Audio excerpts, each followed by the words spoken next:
आदरणीय अध्यक्ष जी, ये वो सदन है जहां पंडित जी को इसलिए भी याद किएगा, अनेक बातों के लिए याद करेगा, लेकिन हम जरूर याद करेंगे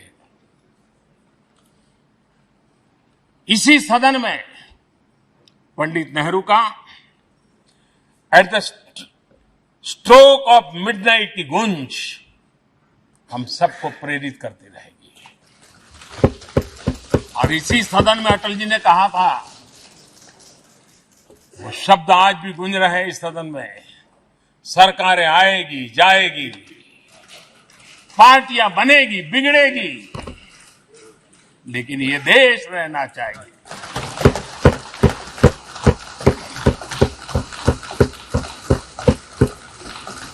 आदरणीय अध्यक्ष जी, पंडित नेहरू की जो प्रारंभिक मंत्री परिषद थी, बाबा साहब आम्बेडकर जी एक मंत्री के रूप में दुनिया की बेस्ट प्रैक्टिसेस भारत में लाने पर बहुत जोर दिया करते थे।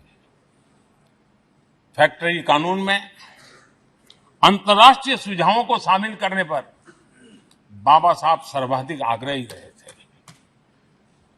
और उसका परिणाम आज देश को लाभ मिल रहा है।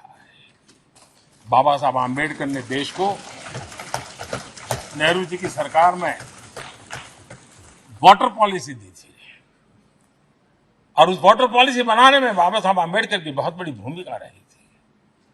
आदरणीय अध्यक्ष जी, हम ये जानते हैं कि भारत में बाबा साहब आम्बेडकर एक बात हमेशा कहते थे कि भारत में सामाजिक न्याय के लिए भारत का औद्योगिकरण होना बहुत जरूरी है, क्योंकि देश के दलित पिछड़ों के पास जमीन ही नहीं है, वो क्या करेगा? औद्योगिकरण होना चाहिए। और बाबा साहब इस बात को मान करके डॉक्टर श्यामा प्रसाद मुखर्जी, जो पंडित नेहरू के मंत्री थे, उन्होंने इस देश में और पहले वाणिज्य मंत्री के रूप में और उद्योग मंत्री के रूप में उन्होंने इंडस्ट्री पॉलिसी इस देश में लाई थी। आज भी कितनी ही इंडस्ट्री पॉलिसी बने, लेकिन उसकी आत्मा वही होती है जो पहली सरकार के थी, और उनका भी बहुत बड़ा अहम योगदान रहा था। आदरणीय अध्यक्ष जी, लाल बहादुर शास्त्री जी ने 65 के युद्ध में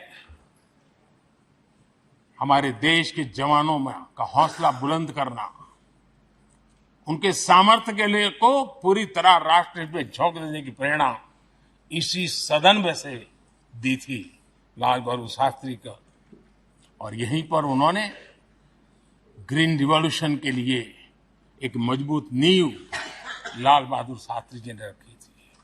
आदरणीय अध्यक्ष जी, बांग्लादेश की मुक्ति का आंदोलन और उसका समर्थन भी इसी सदन ने इंदिरा गांधी के नेतृत्व में किया था। इसी सदन ने इमरजेंसी में लोकतंत्र पर होता हुआ हमला भी देखा था, और इसी सदन ने भारत के लोगों की ताकत को एहसास कराते हुए मजबूत लोकतंत्र की वापसी भी इसी सदन ने देखी थी। वो राष्ट्रीय संकल्प भी देखा था, ये सामर्थ्य भी देखा था।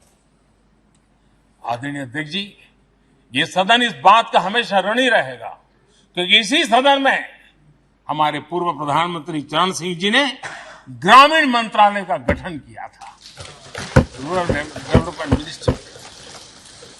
इसी सदन में मतदान की उम्र 21 से 18 करने का निर्णय हुआ था और देश की युवा पीढ़ी को इसका योगदान देने के लिए प्रेरित किया गया, उत्साहित किया गया था। हमारे देश ने गठबंधनों की सरकारें देखी, पीपी सिंह जी हो, चंद्रशेखर जी, और बाद में एक सिलसिला चला। लंबे अरसे से एक दिशा में देश जा रहा था, आर्थिक नीतियों के बोझ तले देश दबा हुआ था, लेकिन नरसिम्हा राव की सरकार थी जिन्होंने हिम्मत के साथ पुरानी आर्थिक नीतियों को छोड़ करके नई राह पकड़ने का फैसला किया था, जिसके आज देश को परिणाम मिलते हैं। अटल बिहारी वाजपेयी जी का सरकार भी हमने इसी सदन में देखी। सर्व शिक्षा अभियान देश में आज वो महत्वपूर्ण बन गया है।